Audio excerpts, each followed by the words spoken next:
For $50, you'll have your outfit to go to fucking Taylor Swift, okay?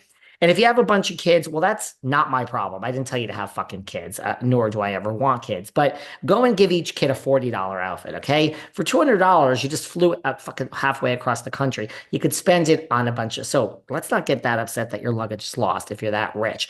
Second of all, she tells this whole story. She went from Newark to Toronto. She had a connecting flight to get to Vancouver. Now, even in LA, there are places that it doesn't matter what the airline is, they just don't like, there's no direct flight from LA to Kentucky. Does everyone know that? If we want to go from Meemaw's Bear Cheese and see Brittany and maybe Morgan Wade, and she'll be popping around there. I don't even know where the fuck Morgan Wade is, but sounds like it's Kentucky. There's no flight from LA to Kentucky. So if you have to go from LA to Kentucky, you got to do a stopover. But just FYI, people with actual money don't usually do a stopover. Now, if you have no choice, again, if I were to go to Kentucky tomorrow to visit Brittany, I'd have to do a stopover because there ain't, it doesn't matter what airline, first class, this class, there ain't no flight from here to Kentucky. But chances are, if there is a flight, there's no flight from New York to Vancouver. I don't think that's the case. Never been to Vancouver, but I don't think that's the case. So you're doing a stopover in Toronto. Right there, my ding, ding, ding, my antenna goes up that, it's a cheaper flight if you do a stopover. Aren't you supposed to be so rich? Didn't you just tell people you could buy them 10 times over? I'm just asking for a friend. I hate to be a lawyer. Don't ever go to law school, guys, if you don't want your mind to find inconsistencies. You think it's fun? You think it's fun living like this? You think it's fun waking up and hearing things and remembering everything and hearing inconsistencies? It ain't fun and it ain't pretty. It's actually fucking exhausting. But I'm just asking. I mean, you have a stopover. Rich people don't do stopovers, okay? I'm not talking about first class this. I'm just talking about a direct flight somewhere. Well, she didn't do anything bad at this point. Well, it turns out, even in that situation, that someone was behind her at Newark Airport and said she ain't innocent and sweet and they didn't lose her luggage. She was so obnoxious. She held up TSA pre-check. You get to pre-check, you have your passport or your ID ready and your boarding pass. She had nothing ready. They had to pull her over. She had none of the IDs out for her family. She held up all the pre-check. And let me tell you, it is annoying when you're in pre-check. And isn't that the whole point of getting pre-check?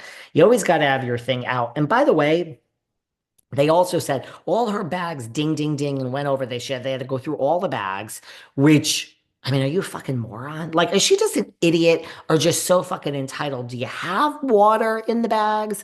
Like, I mean, I can't tell you the last time that A, I wasn't prepared at pre-check, or B, I had a bag ding. Sometimes it's just a random check, sure, but more or less it's because you have like a fucking, 10-gallon bottle of water in there that you're not supposed to have. So she's not following the rules. She's a moron. So once again, it's just another video that proves she ain't so innocent. Oh God, what time is it? Okay, let me just then. Well, I don't want to do another show on this, so let me be quick. She did this interview with Us Weekly. And you know what bothered me right away by this interview she did? And this is we know Christina, the interviewer. We love Christina. This is not anything against her, but it just bothered me. I'm really in the weeds on this one, but it just bothered me that when she sat down to do this interview, anyone that hasn't seen it, that cares to see it, Google it. She sits down and she starts saying like, oh my gosh, because, it's brought up and this woman Christina asked about it, of course, and she's like, well, Christina, I definitely, she said something, I certainly didn't expect it to go that way, Christina, or something. I can't remember. My point is, she used the woman interviewer's name, Christina. I can't explain it. I can't explain it, guys. I just got to go with my gut. It just bothered me. It's just like, and no offense to Christina, this isn't like you're with Oprah or Barbara Walters. Barbara Walters has passed away. It just read to me as arrogant. I can't explain it when she's like, well, Christina. It's almost like, I can't explain it. Maybe I'm in the weeds, but it's like she put her and Christina from Us Weekly, which is a very respectable publication, once again in an elite category. Like, oh, Christina, like, you and I, like you're such a famous journalist and I'm just a famous housewife. And the little people just that are listening to this just didn't understand. You know what I mean, Christina?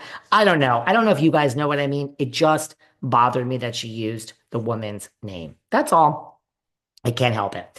Well, she goes on and she tells her story, and hindsight is 2020. I didn't think what I did was going to become blown out of proportion, and she wanted the tuna sandwich. Someone slipped into my DMs and says, "Who orders a tuna sandwich at 5:30 in the morning?" I got to be honest with you, I got to defend Jennifer on this one. I love pizza for breakfast. I hate breakfast food. My ideal breakfast is cold pizza, but I want to warm it up in the microwave like I don't know, 25 seconds, maybe 30, not more. I also love General Tso's cold in the morning, and I love cold lasagna, and I love cold pasta and vodka. I don't mean cold out of the refrigerator. I like it in the microwave, just like a little bit, definitely not more than 30 seconds. And if I am in an airport, which I have been in the JetBlue terminal going from JFK to LAX, I always have to get an artichoke slice. Artichoke is like the best pizza in New York. And I have to tell you, I don't like my pizza hot. I like it, warm. Could be a little cold, but warm. So I'm always, and even if it's 5 a.m. and if that artichoke is open and they're serving pizza, I have gotten pizza at Artichoke flying from JFK to LAX at like 7 a.m. So I do, so the person who asked. So I don't think it's weird she's getting a tuna sandwich at 5:30 in the morning. Jennifer says she was with her cousin. The cousin was elsewhere. She was in line, got out of line, went to go do something else, came back in line, and that's why people were upset. But she wasn't cutting. I gotta say, I'm with Jennifer on this one too. If you're my best friend, even if you're not in line with me and you're meeting me at the airport and I got in line for both of us and you join me, I'll turn around and cut a bitch if someone starts yelling at me that you got in line to join me. You're like my best friend. I still am that I'm on her side. But she says that the cousin that got back in line ordered four sandwiches and not her. Sounds like she's throwing the cousin under the bus in this interview. And she says she still wasn't going to complain and all of this, but that basically this woman behind her got her sandwich first, and Jennifer just said, "Hey, that woman got her Italian. I didn't get mine." I'm still on her side based on this scenario because I've done that. I've been at Starbucks with that tall, black iced coffee. Well, that person, excuse me, that person was behind me, and they had like a mocha grande latte with extra peppermint and whipped cream and a little bit of caramel and like peppermint on the side. I just got like a extra large, like black iced coffee. All I have to do is pour it. Like, did you forget me? And I've asked that just very nicely. So I actually understand the scenario. Like, did you forget me? Because like that woman was behind me. I'm still not upset with her for that. And they said, well, and now you want to add the sub, the tuna sub, because Bill got in line. And the guy said you have to ask him. And he said no. And, the fake diamonds. She's now saying that, she's shocked at his anger against her. She's just shocked. And so now Jennifer is playing victim. And I have a real problem with people playing victim. And she's saying, at that point, I was just an angry mom, not a celebrity. So she's a victim. She's a mom. She's not a celebrity. Well, you just told us that you were a celebrity. She says she's shocked and she's so appalled at this guy's aggressive behavior. So now she is a victim. She is a mom.